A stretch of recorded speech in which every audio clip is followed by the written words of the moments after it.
nakasulat ang salita.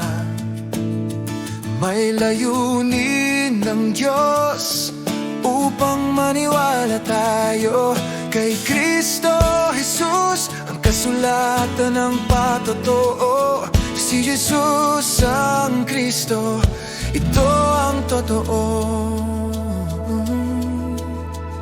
Mula kay Moises hanggang mga propeta, iisang tinig, iisang salita.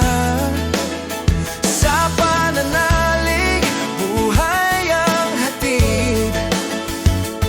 Kaligtasan ay kay Kristo lamang makakamit. Si Jesus ang Kristo, anak ng Diyos.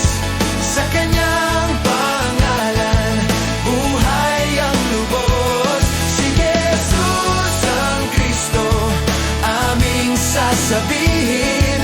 Araw-araw saan man siya ang aming awitin. Nanambalataya kami, anak na ng Diyos. Tinawag na Kristiyano dahil kay Kristo Jesus. Hindi titigil, ipapahayag. Si Jesus ang Kristo, mabuting balita. Maniwala at mabuhay kay Kristo Jesus.